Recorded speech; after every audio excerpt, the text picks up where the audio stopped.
you're right. They're building for whoever that next quarterback is, whether it's somebody in the draft or whether it's Dak Prescott next year if he's a free agent or whomever. I love that you said that, so I didn't have to.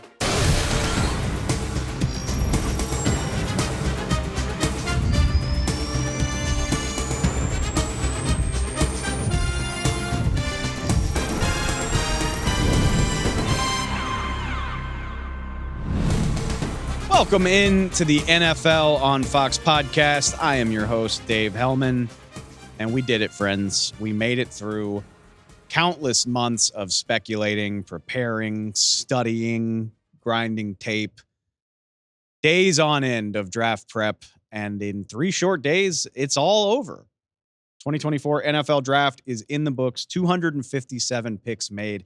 The analogy to Christmas carries over to the other side as well, because isn't Christmas so much about the anticipation and then just a few hours after you open your presents? I don't want to call it a letdown, but it's a lot of buildup and then it's suddenly over. I had a scout buddy who works in an NFL front office text me over the weekend and point out that it feels just so abrupt when it comes to an end. NFL teams start this process in July and August of looking at the guys that are entering the draft. My friend said he spent 131 nights in a hotel from the start of last football season until the end of this draft cycle. It's a lot of man hours. And when you're done, you come away with 7, 8, 9 picks out of all of the hundreds of guys that you did work on. And this is your draft class. It's crazy to think about. And we're going to get into it. That's me waxing poetic. I love the draft. I love the resources that go into it. Obviously, you love the way that it can change the fortunes of an NFL franchise. And who would we be if we weren't immediately going to knee-jerk react to it? Like I said, so much time, money, blood, sweat, and tears putting these draft classes together. Every team in the league feels great about their guys. And now it's our job to rip them to shreds. We got your 2024 draft grades coming up. We're going to break down. We're going to take an in-depth look at several divisions in the league with our Fox Sports writers. We'll have our best fits, guys that I just love where they wound up. We're going to go through. We're going to spend at least some time on every class in the league. Let's jump right into it with the headliner from this entire draft. And it's not just because the NFC North had the number 1 overall pick, Caleb Williams. So many fascinating storylines coming out of all 4 NFC North cities. So, of course, we were always going to follow up with our Fox Sports NFC North writer, Carmen Vitali, about the weekend that was in the NFC North. All right, Carmen, this felt pretty obvious based on what happened in night 1, but we're here at the end of the draft, and it really feels like your division, the NFC North, top to bottom, had the most impactful, interesting draft. All 4 teams making big moves. I think all 4 teams are significantly better today than they were on Thursday morning. Let's start in the obvious place. That would be the Chicago Bears, one of the small handful of teams that I gave an A+. And wow. I mean, how could you not, though? How could you not? Yeah. Caleb Williams, obviously the top pick. You follow that up with Rome Odunze at 9 overall, completely rejuvenate this Bears offense, change what it might look like. And look, we can get into it, but even if you draft a punter in the 4th round, I still think it bears asking the questions. Are the Bears the biggest winner in this year's draft? Because I think they are. Bears asking the question. Get it? No, they absolutely are the biggest winners in the draft, just given how much better they are. When you consider the draft class in totality, you've now brought fun and flashy offense to Chicago, something it's never really seen if all goes to plan with Caleb Williams and now his built-in bestie in Rome Odunze. They had a throwing session with Keenan Allen and DJ Moore the week before the draft even kicked off, and they arrived in Detroit as friends. They're already friends. You have to think that chemistry is going to be there in Chicago for a long time. And then on top of that, you have just made this team a complete roster. And especially when you consider, all right, you traded the 2nd round pick for Montez Sweat at the trade deadline last season. You also traded the 4th round pick for Keenan Allen. Great. Those are included in your draft class now. And when you look at it top to bottom, this is just a completely different team on paper than what we saw even last season. And I can't wait to see if it really does finally work out, if Caleb Williams is the prince that was promised. He certainly thinks he is. He's not shying away from the spotlight. I love it. Caleb's just a natural for all of this, and I can't wait to see how he handles it. The early days have been so fun. Don't sleep on Karan Amegaji, the offensive tackle out of Yale. I don't think he's a day one starter, but a nice piece to try to boost that offensive line. And look, if you're going to draft a punter in the 4th round, at least it's like the best punter. Tory Taylor out of Iowa. Might as well be an Australian punter that was basically Iowa's offense last year because they didn't have anything to speak of. He had so much work in Iowa. So I totally understand that. I love the fact that you got a guy in the 4th round that you know is going to be an impact player on your team right away. I understand that aspect of it. I am just personally my own philosophy. I've seen it go the opposite way too many times, where their body of work in college does not matter when it comes to the NFL. Marquette King comes to mind, punter that was drafted, lasted a couple of years, successful years in the league, but then got burnt out. And I saw him kicking in the USFL last year. I'm also old enough to remember and have been with the Buccaneers when they traded up to draft Roberto Aguayo, who is a kicker, but in the 2nd round. And I know there's a difference between the 2nd round and the 4th, but that went spectacularly to pieces. I'm just not a fan of spending premium capital on specialists. Sorry.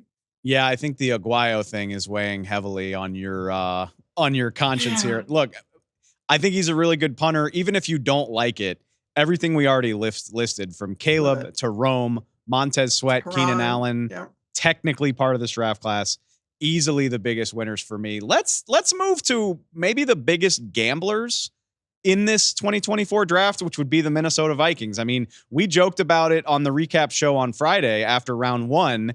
Felt like the Vikings were trying to do the same double dip as the Houston Texans last year. They wind up with J.J. McCarthy. Then they trade up for Dallas Turner at number 17, doing a deal with Jacksonville. If it works out the way it did in Houston, it's going to be great, obviously. But my question to you is, quietly, the Vikings gave up quite a bit of resources to get these 2 players onto their team. Are we at all worried they did too much? I'm not worried at all, given who they already have on their roster. There weren't a ton of needs that the Vikings had going into this draft, albeit for the most important need, which was quarterback, and they got their guy. I know that it might not have been their ideal candidate. There were plenty of reports swirling that they wanted Drake May. They offered up 3 first-round picks to New England to do it and go get him, but it didn't work out. New England stood pat. They took Drake May. But I don't think J.J. McCarthy is a consolation prize. I think he's just a little bit more of a project. But luckily, Minnesota Vikings are equipped for that. They have a former quarterback at head coach, a former quarterback in their quarterback's room in Josh McCown. Not to mention they have an offense that includes Justin Jefferson, whose deal sounds like it's imminent if Kwesi Adolfo-Mensah's comments were to be believed after the draft. Jordan Addison, TJ Hawkinson, a good offensive line, perhaps a top 5 defense that can help you out. And oh, by the way, you have a bridge quarterback in Sam Darnold, so you can be patient. You just didn't have that many needs either this year, and I get there was some future capital given up. But the fact that the Minnesota Vikings landed not only J.J. McCarthy, but then didn't have to part with their 2nd first-round pick or their first-round pick next year, they got Dallas Turner now.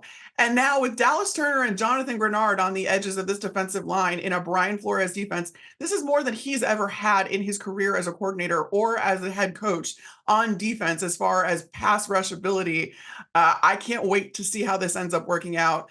Don't sleep on what the Vikings could be this year. It's going to be a very tough division. I think the NFC North is going to rival the AFC North for toughest division. But I love everything the Minnesota did, and I think that they addressed everything they needed to do. I think they're going to be fine. I'm going to say I like what they did. And if it works out, it'll be beautiful. Like I said, if it's CJ Stroud and Will Anderson all over again, nobody's going to care. I gave the Vikings a B- just because I liked, not love. I mean, you did these two deals, then you didn't pick again until the 4th round. So already your immediate impact on this year is lessened just for the lack of capital. And then on top of that, it's a scary place to be when after all of these deals, the Vikings currently have a first round pick and a 5th round pick in next year's draft. Obviously, they could get some of that back. There will be comp picks to consider. I was going to say should be expecting at least 1 3rd round comp pick for Kirk Cousins. You could get another one for Danielle Hunter, depending on how this all shakes out. It's still a lot. It's still a lot. I want to push back though, because the Bears picked twice in the top 10 and then didn't have another pick until pick 75. This is kind of the same thing. If JJ McCarthy ends up working out and being the Vikings quarterback of the future, this is basically the same thing the Bears did. You gave the Bears an A+. So I'm a lot more confident that Caleb Williams and Rome Odunze are those dudes than I am in JJ McCarthy and Dallas Turner. Like I said, McCarthy though, with JJ as in Justin Jefferson. I get it, man. Addison, I get it. Hawkinson and all these guys. I loved Minnesota's draft. That's just me. Hey, Vikings fans, go find your girl Carmen V on Twitter. I like it. I like it. We'll just see how it's gonna. It can age wonderfully or very terribly. I think a B- is totally fair. All right, let's keep it pushing to a team. The Detroit Lions. I know drafts are about the long term, but the Detroit Lions also very clearly were gunning for this coming season. This was a team that, in all honesty, should have been in the Super Bowl, if not for a collapse. And what do? They trade up for Terry and Arnold at pick 24 with Dallas. They get arguably the best cornerback in the draft way back there. Then they go draft Ennis Rakestraw out of Mizzou on night 2. I give it an A- because it's aggressive. Yeah, a 3rd rounder is a lot to pay to move up, but you get 2 cornerbacks, one who should be a starter right away, and another who can at least contribute. You just add resources to a secondary that needed it. They traded for Carlton Davis earlier this offseason. It sure as hell felt like the Lions were going to say, it's not going to happen this year. And that for the effort, I give it an A-. The bane of the Detroit Lions' existence the last 2 years, in fact, has been their secondary and their pass defense. Last year, they thought they addressed it prior to the season. Injuries kept that from being the case. Now they said, come hell or high water, we are fielding a complete secondary. And honestly, I really like the Ennis Rakestraw pick out of Mizzou because the Lions had a 1st round grade on him. They absolutely viewed him as 1st round talent. He will be an immediate player in this secondary rotation, in this corner rotation. That was something that I asked them specifically about. I talked to some guys over there in Detroit. I even asked, I was like, hey, Ennis Rakestraw's a little small. He's a little thin. He doesn't weigh a ton. Are we concerned about how he's going to hold up at the NFL level? And I was told there's no concern there. That guy can play. He's long, and this is going to be hopefully the strength of a Lions defense that has an incredible amount up front as well. I think that top to bottom, Aaron Glenn has an incredible unit that can be very complementary to each other. And we know what that offense can do under Ben Johnson. The Lions are absolutely coming again. They know they're going to have a target on their back this year, but they don't care. Ennis Rakestraw looked about as pissed off as I've ever seen a prospect when he got drafted, falling all the way to number 61. So hopefully he's going to carry that forward. 2 interesting picks, maybe call them strange. The Lions traded up. They gave up a future 3rd to go get Giovanni Manu out of the University of British Columbia. They also drafted Sione Vacchi, who is a Utah safety that they might be asking to play running back. Those are very interesting. But look, the way that this draft ages for the Lions is going to hinge on how well these DBs help them get over that hump in the secondary. I can't wait to see it. Let's wrap it up with the Green Bay Packers, who I can imagine Viking fans getting mad at me right now because I gave them a B-, but I loved this Green Bay draft. I gave it an A, and I think it's mainly because the Packers went after a bunch of guys that I like, but I look at like their first 4 or 5 picks and I see another group of rookies that look ready to contribute right away. Remember, we got that last year from these receivers and tight ends. Do you see that happening again with Green Bay with this draft class and a group of rookies that are ready to hit the ground running? I see it happening top to bottom. Here's the thing about Green Bay. They know how to get guys even in the later rounds. Last year's the 2023 draft class played over 5,000 snaps for the Green Bay Packers this past season. That also included significant playing time for not 1, but 2 7th round picks. 7th round picks. And the bulk of Green Bay's draft this year did come on day 3, but I am not putting anything past them as far as getting production from some of those guys. It's impossible to really predict which one of those guys is going to pop off, but even their pick at number 255, the corner out of Penn State, Kalen King, I'm not putting it past him being part of that secondary rotation. I really, really love the safety that they got out of Georgia, Javon Bullard. He's one of those do-it-all guys that is so important in new defensive coordinator Jeff Hafley's system. They obviously have Xavier McKinney, who played 100% of the defensive snaps last year. Now you pair him with a young guy in Javon Bullard, who also can do it all, can really be, again, patrol that back end of the defense for the Green Bay Packers. I love the tandem of those two together. And of course, Jordan Morgan out of Arizona, I actually know his trainer, and he's told me some wonderful things about Jordan and how much of a dog he is and how he's going to compete for a starting spot on that Green Bay offensive line. And one thing we know about Green Bay is they will find the best 5 to go in front of Jordan Love, and they might put guys at different positions. They're going to figure it out, and I fully expect Jordan Morgan to be part of that. The Packers finally spent a first-round pick on offense instead of defense. Sweet. But, I mean, my absolute pet cat in this draft was their second-round pick, Texas A&M linebacker Edgerrin Cooper. Yes. It's fun to think what a guy that athletic could do behind all of that beef that they have stockpiled on their defensive front. I know we need these Green Bay draft picks to finally start living up to the hype on defense, but this is another super talented guy that I could see having a nice rookie season. Yeah, pairing him next to Quay Walker, but then also having him be a guy that can be involved in the blitz and is incredibly athletic and just likes to hit people.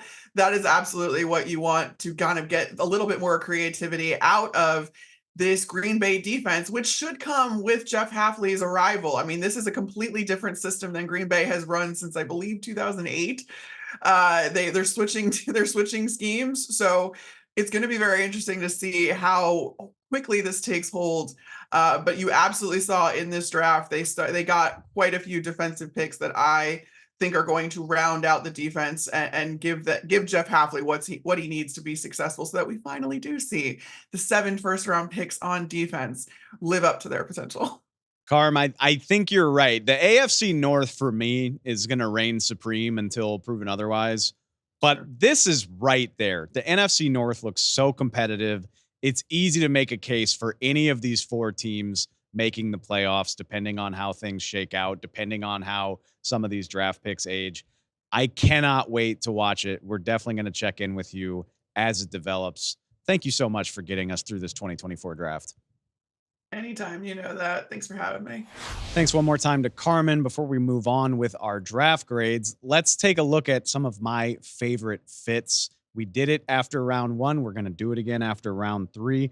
The Zillow best home fits. It's brought to you by Zillow. Agents, tours, loans, homes. And on day 2 and day 3, several guys found homes that just really resonated with me. Fantastic fits across the draft. And I want to start in the second round. The Buffalo Bills, 60th overall, took a guy by the name of Cole Bishop, and it just screams like a perfect match for so many reasons. Bills addressed their receiver need at 33 overall with Keon Coleman. Then they turned to their defense. Remember, it's a year of transition in the Buffalo defense. Micah Hyde, Jordan Poyer, out the door at safety. They've meant so much to that defense while Sean McDermott has been there. Well, guess what? If you want to draft a defensive back, University of Utah is not a bad place to look. Just in recent years, you've seen Jalen Johnson and Marcus Williams come out of Utah. Eric Weddle famously came out of Utah years and years ago. Even Julian Blackmon, the Indianapolis Colts. They know how to develop them. And Sean McDermott clearly knows how to coach them. I know the Bills have needs on offense. I could see Cole Bishop being an early contributor and a key piece of that defense. We know how the secondary has been ravaged by injuries. I loved that pick a lot early on Friday night. Later on Friday night, another AFC contender did something that I really loved. You want to talk about a wonderful fit? How about at 80th overall, the Cincinnati Bengals took Alabama wide receiver Jermaine Burton, who talent-wise, I think Jermaine Burton's got it all. I think he was inconsistent in college. I think You're going to hear a lot of talk about his maturity. He got into an altercation with a fan on the field after a game.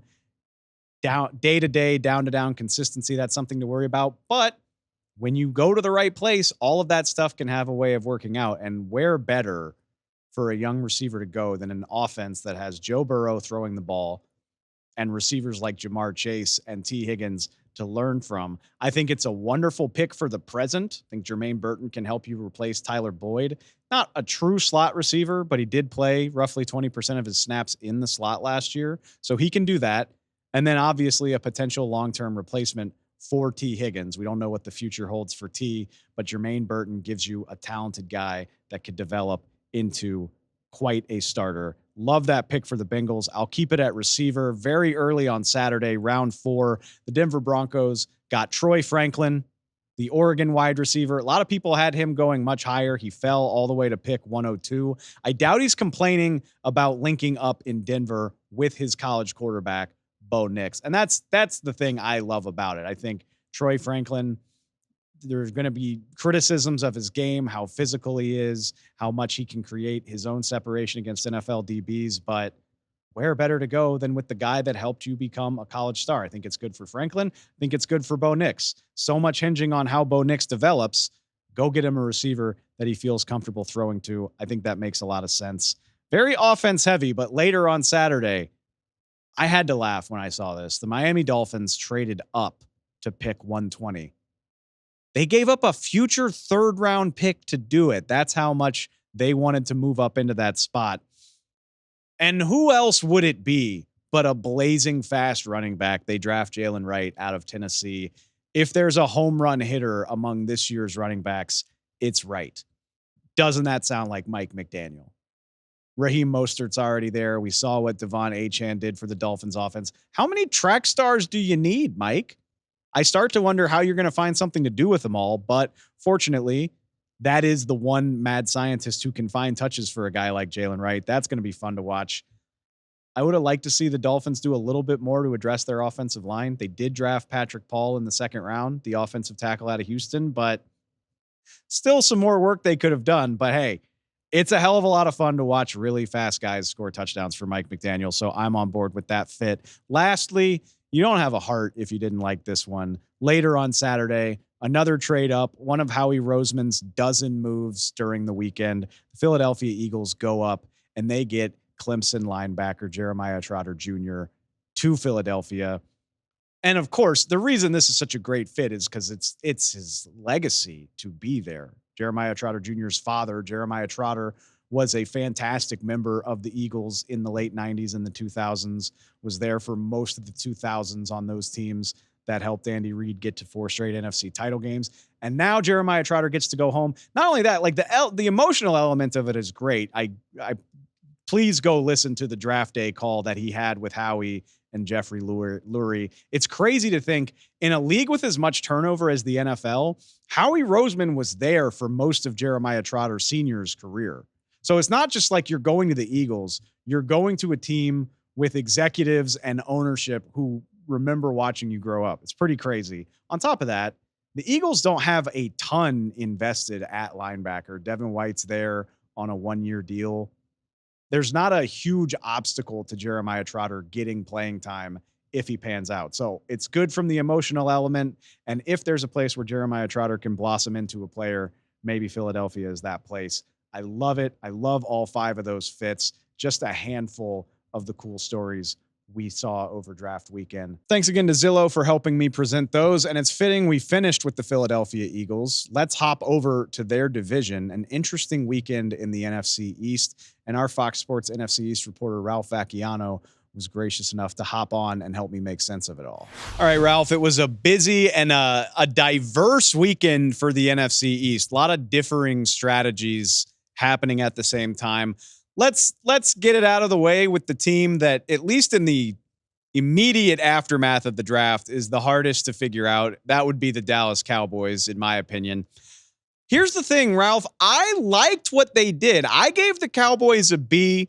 A lot of good players here. You know, you come out of this draft with 2 potential starting offensive linemen in Tyler Guyton and Cooper Beebe. But to a point that a lot of people have made, I'm not sure this is a draft that makes them an immediately better team than what we saw last year. Very notably, they don't get a running back in this year's draft class. Maybe they're going to bring back Ezekiel Elliott. I guess we'll see. But what do you make of the talent they acquired versus how much it's going to help them in the immediate future?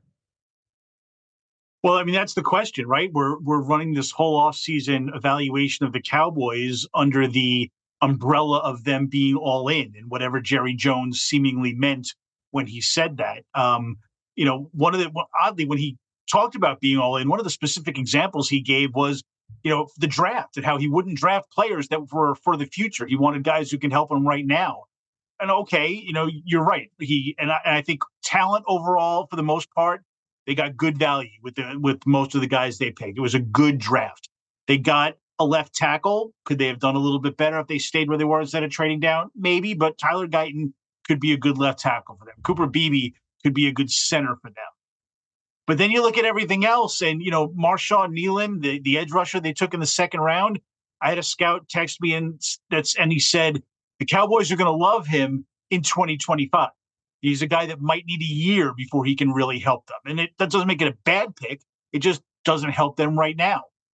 You look at the fact that they didn't have a running back taken. And Jerry Jones was on record right after the draft saying, teams have won the Super Bowl after they got a running back mid-season. And that's certainly a strategy if that's the way he wants to go. But he didn't get that all-in help that he needed at that position. There were certainly other positions where he could have gotten more help too. So I thought they did good, but it's hard not to look at the overall offseason strategy and still kind of shrug your shoulders and wonder what the heck they're doing overall. It's very interesting because, Marshawn Lattimore, he could be a very good replacement for DeMarcus Lawrence in the long term. Like I mentioned, I think their offensive line got much better in the big picture, but we don't know the situation with Dak Prescott. We don't know when his extension's coming or if it's going to happen in Dallas. So it's weird to think, these picks could be great in 2025, knowing that you could be headed for some real upheaval in 2025. It's a very interesting in-between for them to be sitting in. No question. And, for most teams, when you come out of the draft, you're looking at, are they better overall as a franchise? Is this going to help them for the future? Things like that. But with the Cowboys, again, after basically sitting out free agency, and they kept saying, we still have the draft. Can you look at this draft and look at this class and say, okay, the Cowboys are much better than they were a few days ago? Yeah, a little on the offensive line. They were going to find somebody to plug in on the offensive line. Now they've got two rookies. We'll see how that works out. But nothing in this draft class screams to me, the Cowboys made themselves a lot better. Now I see what they're doing. I still have no idea. I'm with you. I like the picks themselves. I don't know what it means for right now. Let's move to the Washington Commanders, a team that had 6 big picks to make. And what's ironic, I gave the Washington Commanders an A- because I love some of the value they got. Like, I never would have guessed the Commanders would have done so much impressive work to their defense. Getting Jerzon Newton in the second round, Mike Sainristil is one of the most underrated players in the league. But then at the end of the day, do you think it's fair to say that this all comes down to how well Jayden Daniels performs as the number 2 overall pick in the draft? I mean, those could be home run picks, but if the quarterback doesn't pan out, it doesn't feel like it's going to age very well. Yeah, I completely agree. He's everything to this draft class. And if you have to, they're going to commit to him for minimum of 3 years, probably more than that. And if he doesn't turn out to be the star they think, no one's going to look back at the 2024 draft fondly. They're going to look back and say, we got a lot of these great players, but we're rebuilding again, and we're going to have to try to do this again. So, I agree with you. I think their value, the players they got were terrific all the way through the third round. Almost every single guy they got, the tight end they got, Ben Sinnott, I think could be a real, George Kittle-like factor. That's the comp that the Commanders use. The defensive players in round 2, terrific defensive players, maybe steals where they were taken in the second round. My only question with that, and again, you're looking at a franchise that had to rebuild in every single position, and they know it's going to take a few years. So, you take Johnny Newton in the second round at number 36 on a team that already has, 2 huge John Allen and Daron Payne defensive tackles that, you're basically taking the third defensive tackle and a guy that you're looking at a couple of years down the line who can really help. Is that a great value pick for now? No. Is it a great pick for the future? Absolutely. Maybe you could argue, hey, they should have drafted an offensive lineman in the second round. They're going to have to protect Jayden Daniels, something they don't seem to have the ability to do right now. They're still have a work in progress there. But, they're looking not just for this year. They're looking for 3 years down the line. And, every pick, they had 1, 2, 3, 4, 5, 6 picks in the first 3 rounds. Every single one of them I thought was a good pick, and they did a terrific job. Just that offensive line missing still kind of stands out from their entire offseason. I agree. And it's going to be interesting to see how quickly, I should say, 3rd round pick Brandon Coleman comes along. I mean, if he can play for you right away, maybe it's fine. The rumor was they tried to trade up for Tyler Guyton. I wonder how you would feel about this class if they had fewer picks, but had a left tackle of the future. But all in all, I like the value they got a lot. I really like this class. Let's take it to your local team, the New York Giants. I actually appreciate that they didn't do something reckless just to say they got a quarterback. I dig it. This looks like a team that's just trying to add talent to the offense for whatever the future holds at quarterback. I give it a B- just because outside of Malik Neighbors, I'm not sure how much impact you're getting in this year's, right away. But again, if it all ages the way it's supposed to, it could be a good situation, which leads me to the question, what does this mean for Daniel Jones? Like, is this a situation where with added talent, Daniel Jones can kind of redeem himself? Or are the Giants preparing for the next quarterback no matter what? Well, they're splitting right down the middle on that, I think. They obviously tried to move up and trade for the number 3 pick of the draft to take Drake May. The Patriots, just were not going to part with that pick. The Giants included, in their offer, the 6th overall pick, a first rounder next year. I'm told there was more than that in the deal. The Patriots weren't biting. After that, there wasn't a quarterback that they loved, so they absolutely did the right thing. They didn't reach. They decided to give Daniel Jones the number 1 receiver that he hasn't had in his entire career. And they've set him up sort of for this, 1-year test.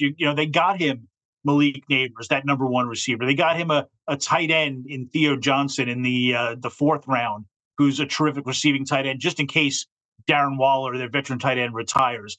They used some veterans to build up the offensive line. I think Daniel Jones knows at this point there's an out in his contract. After the 2024 season, the Giants already were looking to replace him. They almost did it in this draft. There's just no doubt that, for whatever they say about being committed to him now and the contract that he had, they're not committed to him beyond this year. They need to see something to decide if they can ride with him for the next couple of years. Otherwise, you're right. They're building for whoever that next quarterback is, whether it's somebody in the draft or whether it's Dak Prescott next year if he's a free agent or whomever. I love that you said that, so I didn't have to. That's a good topic for another time. But, in general, they're married to Daniel Jones for 2024 now. And that's really it, which is why I like that they got him Neighbors. I wish they had gotten a little bit more help for him. The next 2 picks were defensive backs, and I don't know what kind of impact they're going to have there either. I would have rather have seen them load up on offensive guys to say, okay, Daniel, we did everything for you now. Show us what you got. My particular opinion, and maybe this will age poorly, but I think the Giants are just trying to put the bones of a good offense together for the next quarterback. I have a hard time believing Daniel Jones is, especially coming off of an injury, going to blow them out of the water to the point where they aren't trying to do this again next year. We'll see. And I mean, you mentioned Dak. I think, they'll have resources to add a quarterback, whether it's in the draft or free agency, but with Malik Neighbors there, they've signed free agents on the offensive line, got another tight end to potentially replace Waller. Maybe you feel better about the next quarterback with the talent that they've put in place. You can't feel better. Can't feel any worse than the talent that Daniel Jones has had to play with. That's so fair. Yeah, absolutely. I agree. It's not fair to Daniel, but that's the world we live in. All right, let's wrap it up with probably the busiest team in the division. I mean, on top of making a bunch of picks, the Philadelphia Eagles did like 9 trades. And on top of the talent, that's why I gave the Eagles an A+. You get arguably the best corner in the draft at pick 22. Then you double back and trade up for one of the other best corners in the class, and Cooper DeJean. So you got 2 DBs right away who should play a big role as rookies. And on top of that, I saw you mention on foxsports.com, Howie Roseman added capital for next year's draft as well. I know it's a cliche to praise this guy at this point, but my only question for you is, how does Howie keep doing this? I don't think anybody knows anymore. People try to emulate what he does, but some of it honestly is just luck too. He spent most of the first round trying to trade up in the draft to get a cornerback, and then just sat there at 22, and they were all still on the board. So you could take his top guy, Quinion Mitchell, at everybody's top guy, or one of everybody's top two guys. And then he was thinking at that point of, all right, do we do this? Maybe we take Cooper DeJean instead. And then he finds Cooper DeJean in the second round as well. It's just unbelievable the way things work out for him. A lot of it is, there is some luck to it for sure, but there also is being aggressive and being prepared. He's not afraid to trade up to get the player he wants. He's not afraid to trade back to add capital that, next year he'll use in trades to trade up. So he just works free agency and contracts in the draft better than any GM in the league. And when you do that and you're aggressive, good things can happen. And, you saw it all throughout the draft. Even in the fifth round, they're able to trade up and get Jeremiah Trotter. Not only just a great story going to where his father played, but, a guy who could be a really valuable linebacker for them. And despite all those trades, they still ended up with 10 players selected. So they got a nice, haul as well. They're just amazing. The rich just keep getting richer, and they can keep their own talent, and they just keep restocking with new. I can hear rival fans getting annoyed with how nice we are to Howie Roseman. But here's the thing that I want to point out. I know not all of this is going to work, right? Like, Howie Roseman is famously the guy that passed on Justin Jefferson in favor of Jalen Reagor. Like, he took Jalen Reagor above Justin Jefferson. He's not infallible. But what I love about the Eagles is the way they set themselves up to always have more bites at the apple. Like I said, they added a third round pick in next year's draft. They added capital. A couple years ago, you do a trade with the Saints that gives you an extra first round pick that allows you to add to a team that just played in the Super Bowl. Maybe Quinion Mitchell and Cooper DeJean won't both work out. I like the odds that one of those guys becomes a useful player for you. And stuff like that it's the byproduct of how Howie Roseman moves around. If you're constantly maneuvering, constantly giving yourself opportunities, then some of them are going to work out. And I think that's why the Eagles, it's not just why they're good right now, but it's why they've managed to rebuild a bad team into a good one very, very quickly. Yeah, and he's not afraid to, when he makes a mistake, to fix it. They don't get Justin Jefferson. Okay, he goes, gets A.J. Brown. He trades up in the draft for Devonta Smith. One guy doesn't work out, he will go find another one, and he'll maneuver those contracts, maneuver his personnel, maneuver the picks to always be in position where, okay, I've got a little more draft capital than I thought I had, and I can trade up if I need to. I've got a little more cap space. I can make a big offer if I need to. It's just constantly having that flexibility. Maybe someday it will hurt him. Maybe all this will, 5-6 years from now, they're going to have a huge credit card bill for all of this, and they'll have to figure their way out of it. But he doesn't see it that way. He just figures, I'll deal with it down the road. I'll figure a way out of whatever's going on. And it's just constantly that he's right. He's able to do it. Big expectations for the Eagles. And in a weird way, I know we got a whole season to do, but I can't wait to see what 2025 holds for the Giants and the Cowboys and even the Commanders. So much intrigue. Like I said, we got the 2024 season to worry about first, though. So, Ralph, I'm sure we will check in with you about that soon, but thanks for talking us through this, man. I appreciate it. Oh, my pleasure. Anytime. Thanks again to Ralph. Let's keep the show pushing with what they're telling me to call winners and losers, but man, just feels like setting myself up. I know that we don't know how this is going to age. Let's call it my best and worst grades from the 2024 draft.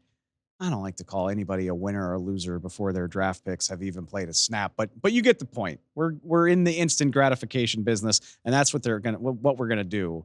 There are two classes that just knocked my socks off that we haven't talked about yet, and two more that just left me wanting. We'll go with that, and we'll get into it, starting with quite easily my favorite class out of this weekend. That would be the Pittsburgh Steelers, who just made a commitment to turning their offensive line into a strength. I am here for it. A+ Pittsburgh. Broderick Jones, their first round pick last year, already showing promise at tackle, and they turn around and they hammer it again In the first round, they draft Washington's Troy Fautanu, 20th overall. This was a guy a lot of people thought might be gone by pick 10 or 12. They get him at 20. I would imagine he plays left tackle, but he can play damn near anywhere. So that's great for starters. Then you turn around, West Virginia center Zach Frazier, seen as a top 40 prospect by a lot of people. They get him at pick 51. So barring something terrible happening, I see the Steelers getting 2+ starters on the offensive line with their first 2 picks of the draft. Like I said, combine that with Broderick Jones, and your offensive line might really be about to become a strength. On top of that, they followed up with Mason McCormick in the 4th round, a guard. So that's just another resource. I'm not saying all these guys will be starters from day one, but the Steelers seem bound and determined to fix their offensive line based on the way the last couple seasons have gone. I don't blame them, and I think it's going to work. I would call that an A+ just based off of that. But then in the 3rd round, they go get Roman Wilson, friend of the NFL on Fox podcast, to play receiver for them. That feels like a Pittsburgh pick. Very Hines-Wardy, in my opinion.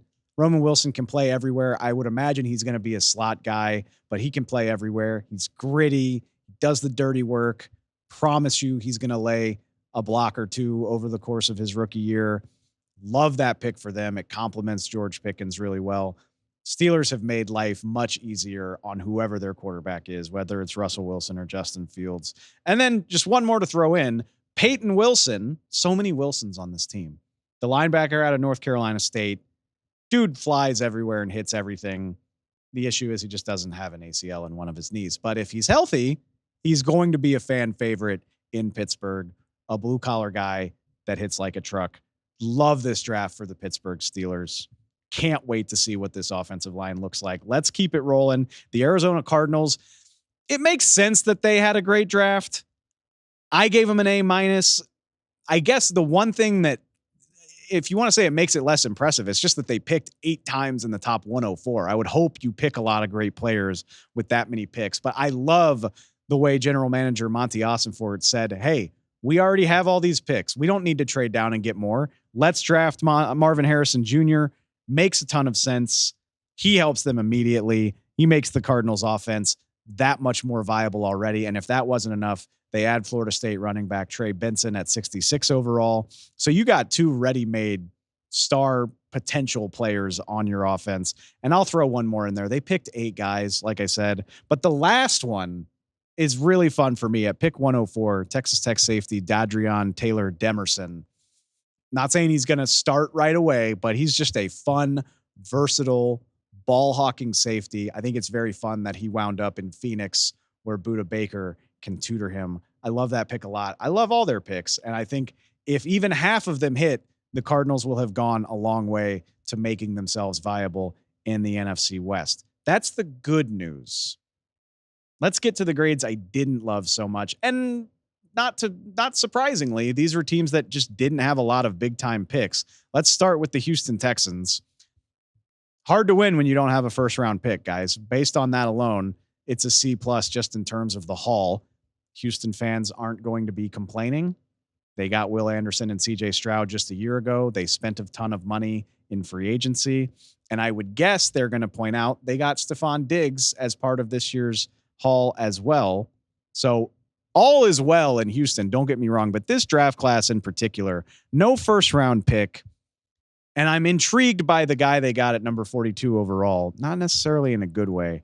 Kamari Lassiter, cornerback, really good player. And I'm normally not this guy. I get it. It's the underwear Olympics. Watch the tape. I understand. But a 4.64 40-yard dash at cornerback, it might be the only position where that really and truly matters. And it scares the hell out of me. D'Amico Ryans knows more about defense than I ever will. So I'm going to give him a degree of trust, but that pick scares me very, very deeply when you consider what you're asking a cornerback to do. I do love the pick of right tackle out of Notre Dame, Blake Fisher, though. I think that's a very good pick. So not awful by any means, Houston. Not my favorite. Finishing it up with the Cleveland Browns. At the very least, we can say the debt for the Deshaun Watson trade is finally paid. C+ because of no first round picks. And on top of that, I just don't think the Browns are a team that's going to get a lot from their rookie class. I think Michael Hall, the Ohio State D tackle, and Zach Zinner, the Michigan guard. Nice prospects. Will probably eventually start for the Browns, but I doubt it's this year. And watching what happened with the Browns, it just emphasized for me, more so than any team in the league, I think, this year is going to be about the team that they already have in place. They've got quality starters basically everywhere. They traded for Jerry Jeudy earlier in the offseason. The defense is obviously loaded. I don't see a lot of room for rookies to contribute. And so for that, it's hard to be impressed by this draft class, especially when there's no first round pick. Zinner and Hall, I like them for the long term, but this team is going to be all about their vets and all about how Deshaun Watson rebounds from this injury. So a good team, a lackluster draft. Let's keep it pushing with our division previews. Did not expect to be so interested by what happened in the NFC South, but as we saw Thursday, a lot of intrigue there. That's why we brought in our buddy, Fox Sports NFC South writer Greg Auman, to talk about the drama in Atlanta and an overall very interesting draft in the NFC South. All right, Greg, I got to be honest with you, man. I didn't think the NFC South was going to have this fascinating of a draft. Like, I remember before the draft, you hopped on the show, and I was like, yeah, the Falcons will draft Dallas Turner. They need an end. It's fine. And away we go. And obviously, that's not what happened. The Atlanta Falcons stealing all of the headlines, at least at the top of this draft. They draft Michael Penix Jr., number 8 overall. I gave him the lowest grade in this draft. I gave him a D because, look, and it's not a knock on Penix. It's not a knock on the idea of trying to hit a home run at quarterback. But why did you have to do both, Greg? Why? If you thought you were going to draft a quarterback 8th overall, and we know that the combine happened weeks before free agency. So if the Falcons were as in love with Michael Penix Jr. as they say, why is Kirk Cousins in Atlanta on a $200 million contract? Can you help me? You've had a few days to process it. Can you help me make sense of any of it? I still don't really understand it. You could have one or the other, but to have both, they've tried to rationalize it as, hey, this is the quarterback of our present, this is the quarterback of our future. But normally you don't put your biggest resources into both. And any success Michael Penix has the next 2 years is going to be at the expense of Kirk Cousins. So, I think across the board, there's no draft pick that's more thoroughly criticized, misunderstood, just baffling for those of us that look at these things with a critical eye. I think Michael Penix could end up being a great quarterback. I just don't know that it had to shake out the way it did. I don't even know. Even if they wanted Michael Penix, I don't know if they had to get him at 8. They could have traded down.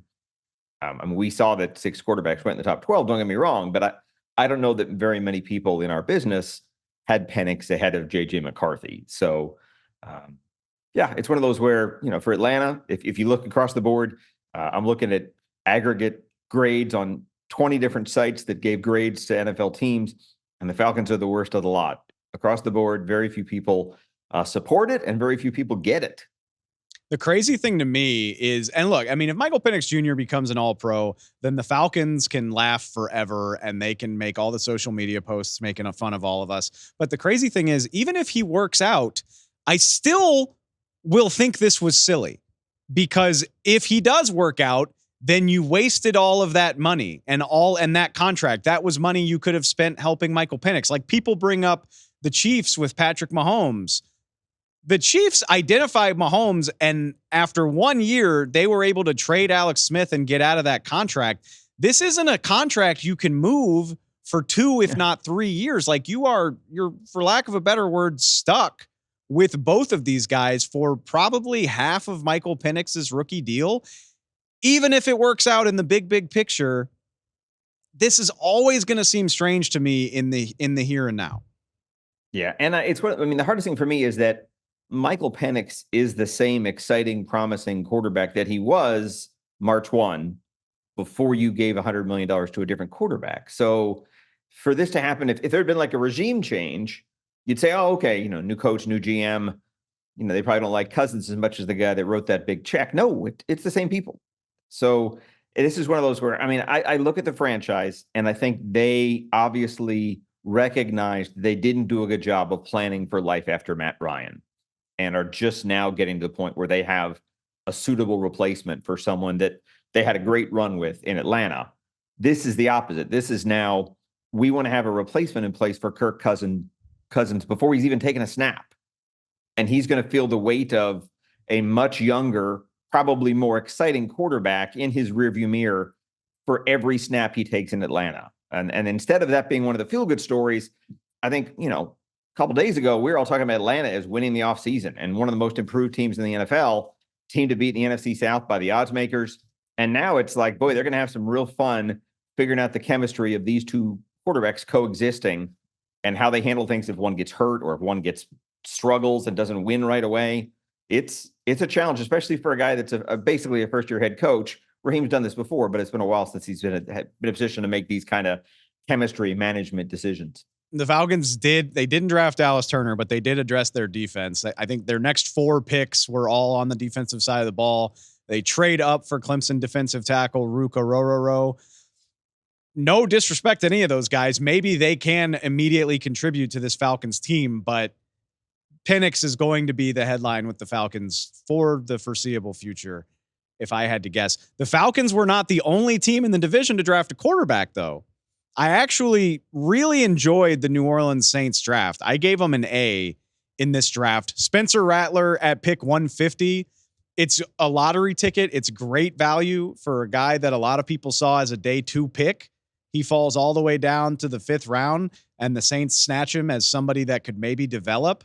On top of that, though, the big question for me, they get Talisa Fuaga. We all thought they would draft an offensive tackle, and they followed that script. Getting Kool-Aid McKinstry in the 2nd round, they trade up to do that. It's a great pick, and it gives the Saints enviable depth in their secondary. But my question for you is, do you think this means anything for longtime starter Marshon Lattimore? It seems like he's been tied as a potential trade candidate for a long time at this point. And that secondary looks awfully crowded after this draft. Yeah, I agree. I think that some people correctly pointed out they can move on from Marshon Lattimore in a post-June 1 trade, frees up a lot of cap space, and that probably is something New Orleans has to start thinking of in every move they make. I don't know that he displaces Marshon Lattimore, but no, Kool-Aid McKinstry is a guy that most people thought would be a late 1st-round pick, probably thought higher than that going into this past football season. So, I mean, they've addressed it. They have lots of good depth at corner. The Rattler thing, I'm glad you liked it. The only thing I was intrigued, this is like a 10% of the problem of what the Falcons had.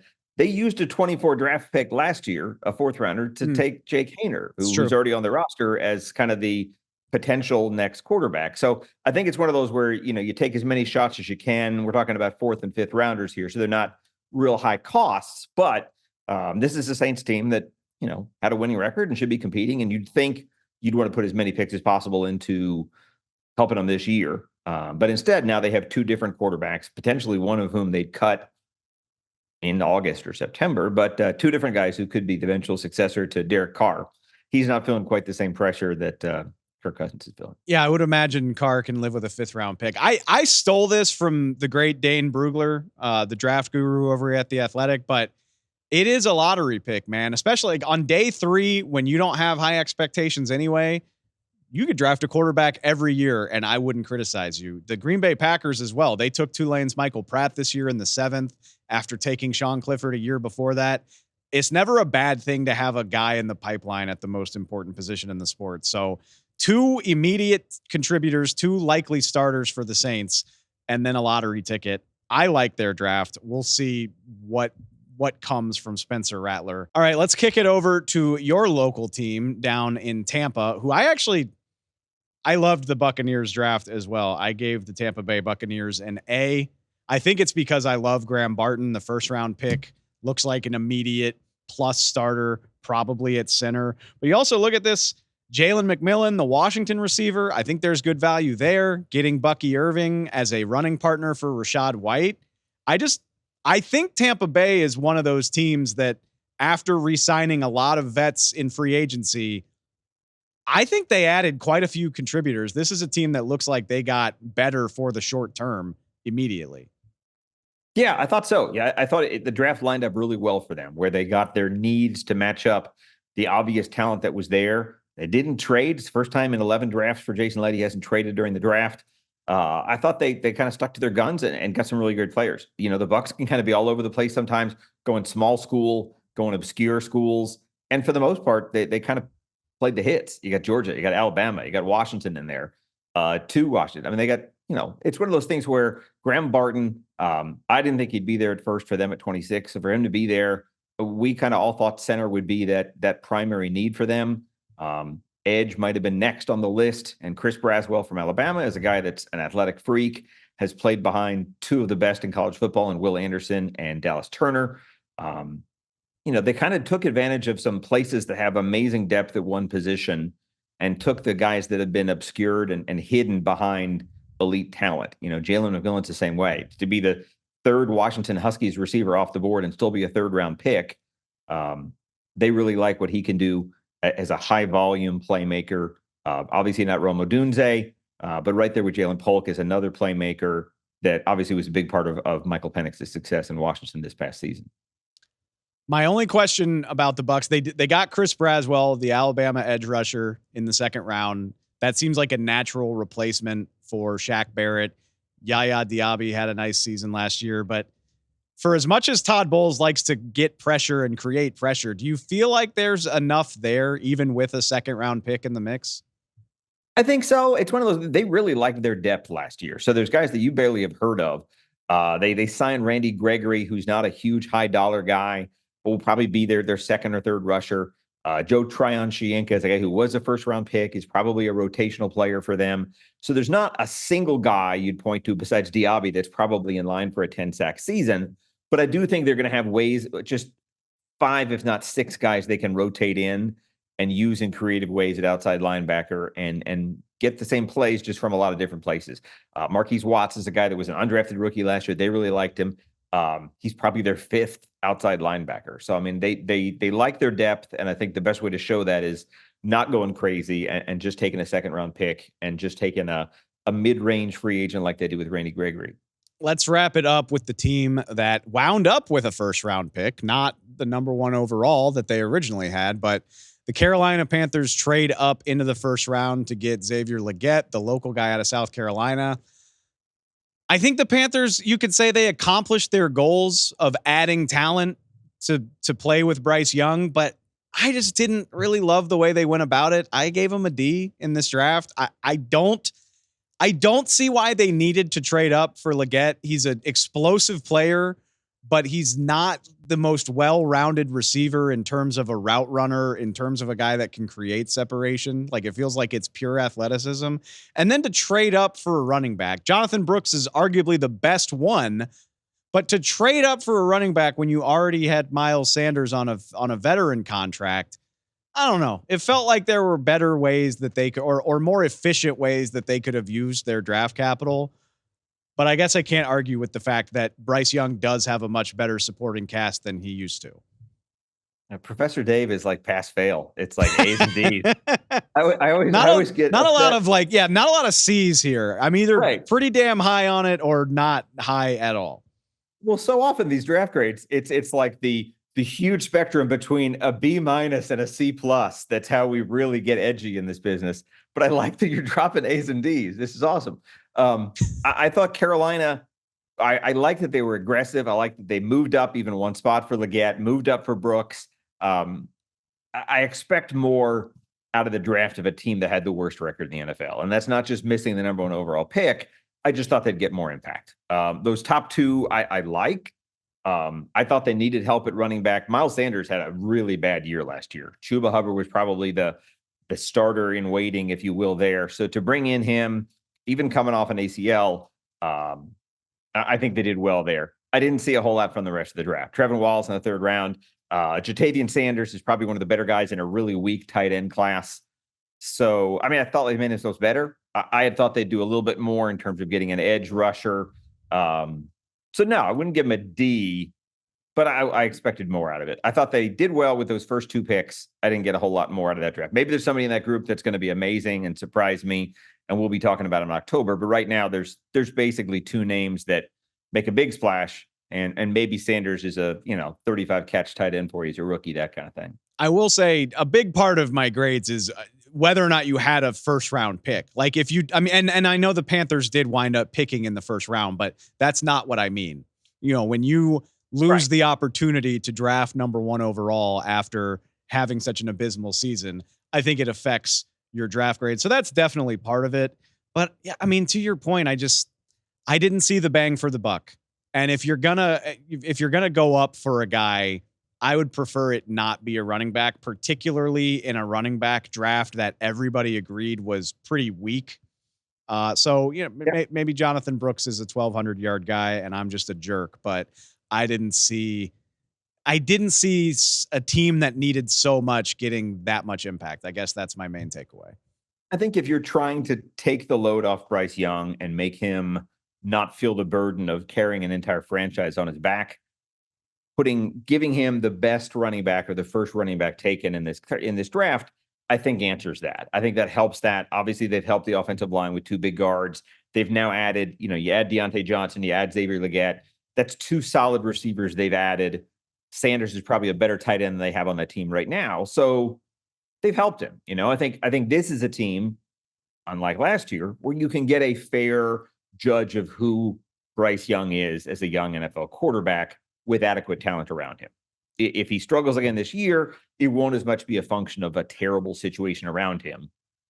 We'll see how big of a step he takes forward. That's a really wonderful point. I mean, if you have enough talent to get a true evaluation of Bryce Young, then it'll have been worth it. We'll see if these are those guys. Greg, I knew I was going to be checking in with you about quarterbacks in the NFC South, but I thought it was going to be Kirk Cousins. So I can't wait as we get closer to training camp and the start of the season. I can't wait to check in with you about the quarterback we weren't expecting in Atlanta. What a wild weekend in the NFC South. Thanks for helping us with it, Greg. We'll talk to you soon, man. Thanks, Dave. Thanks for having me. Thanks again to Greg. And that does it for our in-depth division previews. It's still quite a bit of offseason to go, so I'm sure we'll get into more of these in depth later. But for now, while we still have time, I do want to make sure we touch on everybody else. There's so much to get to, but let's touch on the grades, on what happened with everybody, how we feel about draft weekend. If you're watching, yeah, we can cut to the wall. There are all my lovely grades in all of their glory. We did touch on a lot of these, but plenty still that we haven't said anything about. So without further ado, I'm just going to run through and wrap up the rest of these grades for teams that we haven't talked about. Let's start with the defending champion Kansas City Chiefs, who I give an A- to, just because their two picks make a big impact. I don't think they needed to trade a third round pick for Xavier Worthy, but it's a great fit. They add some juice to their offense, and their offensive tackle that they drafted in the second round, Kingsley Suamaatea out of BYU, guy that could potentially start for you day one. So two starters for a team that already won the Super Bowl. A- for me. I love it. Continuing, another A-. The New York Jets. I'm mainly just proud of you for doing the responsible thing. You could have tried to have fun in the first round, but you traded back instead, added some capital, and then drafted the offensive tackle, Olu Fashanu. Wonderful pick for the present and the future. And then they still had some fun getting Malachi Corley, added two running backs. It is interesting they added two running backs in the same class, but hey, they've restocked the room. It's an A- for me, mainly just because they were responsible. The LA Chargers up next. I give them a B+. They had a lot of work to do, so you're not going to feel great about every facet of this team when they had that much work to do. But the decision to draft Joe Alt, 5 overall, aged very well when Ladd McConkey was there for him in the second round. I like the idea of getting the premier tackle first and finding the receiver later rather than vice versa. Drafted two more receivers late, so there's going to be competition there. Quentin Johnston, the time to develop is now, my friend. And, of course, Harbaugh's obviously going to get some Michigan guys. Linebacker Junior Colson, day one starter, I think. B+, really, really like it. Another B+. The Las Vegas Raiders. I think people are going to be confused or unhappy with this draft if they think the Raiders are going for it right now. But clearly, once Michael Penix went to Atlanta, that goes out the door. And I applaud the Raiders for just saying, let's restock our roster rather than worry about quarterback. Brock Bowers and Jackson Powers Johnson can change that offense overnight. And then they just added a bunch of talented, traitsy guys to their defense. They've got Gardner Minshew and Aiden O'Connell for the time being. I don't think anybody had the Raiders confused with a playoff team as it was. So they restocked the roster. and you deal with the quarterback issue next year, I think that's the responsible way to play it. I liked it. New England Patriots, I give it a B+. I'm not sure about the order of this, but all told, they just threw resources at fixing the offense, at helping Drake May. I like what they came away with. I capital letter love, LOVE, the receivers, Jalen Polk and Javon Baker. I think that's a fantastic start based on what they already had there. Offensive tackle is what worries me. Did they wait too long to address it? And was Caden Wallace, the offensive tackle that they wound up drafting, was he a reach? That's important because Drake May is going to need people protecting him. Overall, I like it. I'm worried about the protection for Drake May, for Jacoby Brissett as well. We'll see how the offensive line holds up. It's the only thing that gives me pause. Another B+, Seattle Seahawks. It's mainly based on 2 picks. That's what I care about here. Tone-setting picks. Byron Murphy out of Texas and Christian Haynes, the guard out of UConn. Their top 2 picks, immediate contributors. The rest of it's gravy. Fix your lines, Mike McDonald, and worry about the rest of it later. I appreciated that approach. A solid B for the Baltimore Ravens. Very Ravensy, because I was worried about them not addressing their offensive line early. They went cornerback in the first round, Nate Wiggins. There's a need there too. I get it, but so much loss on the offensive line. And of course, they hang back and find Roger Rosengarten, the Washington right tackle, all the way back at the end of the second round. Go figure. That's what the Ravens do. They just wait for good players to fall into their lap. I also like the Tez Walker pick, the UNC receiver in the 4th round. Could help Lamar Jackson. Not a flashy draft. I would still say they probably need some help on the offensive line, but I can get on board with what the Ravens did. Can also get on board with what the Rams did. Do yourself a favor and go find the video if you haven't seen it. 2nd round pick, defensive tackle Braden Fisk, got the call from the Rams. And while they were telling him they drafted him, they put him on the phone with their 1st round pick, his college teammate, Jared Verse. Going to be rushing the passer together in LA after doing it in Tallahassee. Really cool moment. Really cool call. The Rams obviously trying to get ready for life without Aaron Donald. I think they did a good enough job of it. And I love Blake Corum as a backup for Kyron Williams. Not a splashy draft, which we associate the Rams with so much splashy stuff. They drafted out of a beach house, but just a very business-like draft for the Rams. I liked it. Another B, 49ers. I said on Friday, I was surprised that Ricky Pearsall was a 1st round pick, but I like it. I think he fits their offense really well, what they ask their receivers to do, what his strengths are, route running, contested catch ability. My main thing is just the future of the receiver unit. Brandon Ayuk, Deebo Samuel, they're still on the team. I would expect them to stay on the team, but that is very interesting. And quietly adding Dominic Pooney, the offensive lineman out of Kansas. Nice pick for a team that has struggled a bit on the offensive line as well. Jacksonville Jaguars, B-. I'm nervous about some of these picks. I love what Jacksonville did on night 1, just trading down from 17 and still getting your guy and Brian Thomas Jr. while adding picks. Awesome stuff by Trent Baalke and Doug Peterson. I'm not sure that the rest of their picks are guys you can count on in the short term. I mean, this was a team that was in the mix for the 1 seed, collapsed down the stretch. This is a team that's going to need to keep pace with the Houston Texans. I don't know if any of the rest of their picks are ready for that. A lot of these feel like developmental picks for the future, which is fine, but the clock's ticking. Trevor Lawrence's rookie deal is just about up. The Jags are a team that should feel closer to contending than they do. And I don't think this draft class really changed that. In their division, actually, the rest of these teams are in their division. Tennessee Titans, B- for me. Love the J.C. Latham pick. Any offensive lineman that goes to Bill Callahan's team, I'm going to be okay with. Whatever he says goes. Best offensive line coach working in the NFL right now, or at least one of them. Apologies to Jeff Stoutland. Love that pick. The 2nd rounder is what threw me in Tennessee. Our wonderful Titans fan producer, Justin Graver, can maybe sell me on it. It felt like Tavondre Sweat would have been there a lot later. 366 pounds. You're talking about a 2-down run stuffing nose tackle. I think 38 was a little early for that, but Rand Carthon, 5 of 7 picks on defense.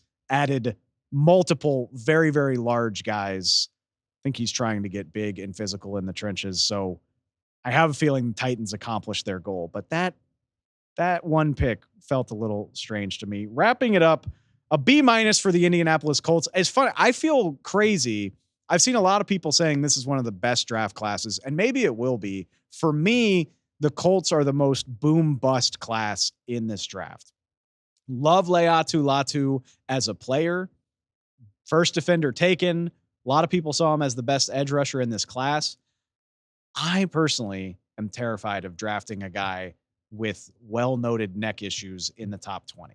This was a guy who medically retired a couple years ago during his career at Washington before he transferred to UCLA. I'm wishing nothing but the best for him. I hope he's healthy and he racks up dozens and dozens of sacks, but that scares the bejesus out of me. A top 20 pick in those circumstances. Hopefully the Colts feel really good about the medicals. Adonai Mitchell, really, really good value in the second round. A lot of people saw him as a first rounder, but he's going to need to be a ready-made contributor. We'll see how quickly he develops. The college production doesn't line up with what the talent says it should. So again, like super high ceiling, but I could see that not working out as beautifully as it looks on draft weekend. And one more thing about the Colts, I thought there would have been more emphasis on cornerback. They had a chance to take Terrion Arnold or Quinyon Mitchell. They went with the pass rush instead. It's a defensible decision, but I just thought it was interesting. I do think this could be a grand slam of a draft for the Colts. I also think it's totally possible we could be scratching our head about these decisions in 2 years, but that's the fun of the draft. We'll get to watch how these guys develop and see how well or poorly it ages. So much fun. What a great weekend.